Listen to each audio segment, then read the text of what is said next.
I am the tea guru, and this is the king of duck shit, Dan Cong. Now look, I've already had a couple of steeps out of this Dan Cong, and I've already worked out why this is the king of duck shit, Dan Cong. Hey, do you get any strikes if you say shit in a video like too many times? I don't know. But look, this duck shit is from Ping Keng Tao, okay?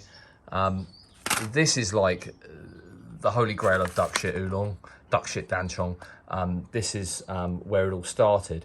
The bushes that create this tea, reportedly about 80 years old. Some would describe this as sort of like half roasted. Sorry, the light is really quite terrible. And it kind of is, but it is leaning towards the sort of darker roasted side, I would suggest. I mean, in comparison to other Dan Cong I've had. And yeah, okay, you can still see the green in the leaves. The green suggesting that it's not fully roasted out. And it's not, but it's definitely on the more roasted side. It's not a green Dan Cong. It's definitely got those roasted notes coming through, which it does very, very well, adding that sweetness. But it's quite robust in the bitterness department too. But this bitterness is producing this long aftertaste.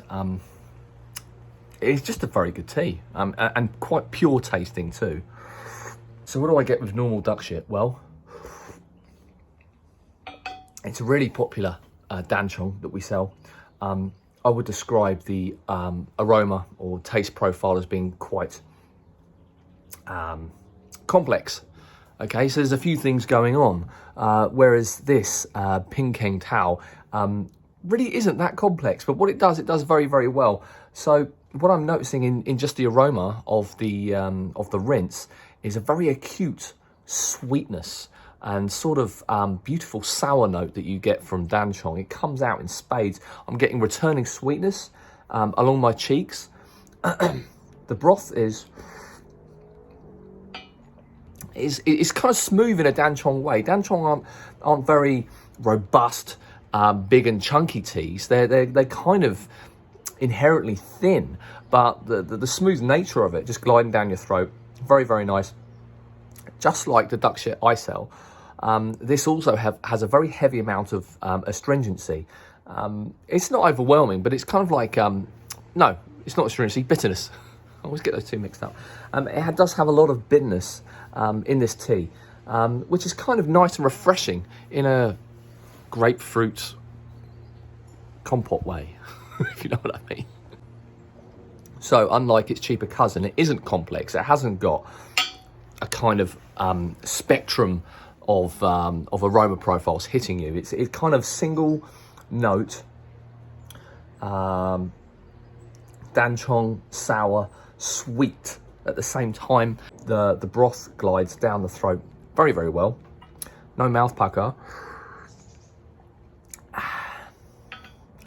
You can't fault this tea. It is of similar ilk to the other duck shit Dan Cong I sell, but this really is a class of its own. Yeah, I mean, really, it's definitely worth a try, this one. I should be stocking it. I mean, I was sent a sample. I like it. I should have to try and get it, shouldn't I? So really, just a quick vid to show you the king of duck shit in comparison to normal duck shit. And you know what? The normal duck shit I sell, very, very popular. It's very good and very complex. Where this tea is more kind of single note excellence. I think I know why the Chinese prefer single note amazingness over complexity, and I kind of struggled this for a few years, because when I first got into tea, I loved complexity. I love complexity in beer, I love complexity in wine, I love my complexity in tea. But if you think about it, if you're trying to concentrate on the tea, if it's a very complex tea, it can be a little bit confusing in some respects.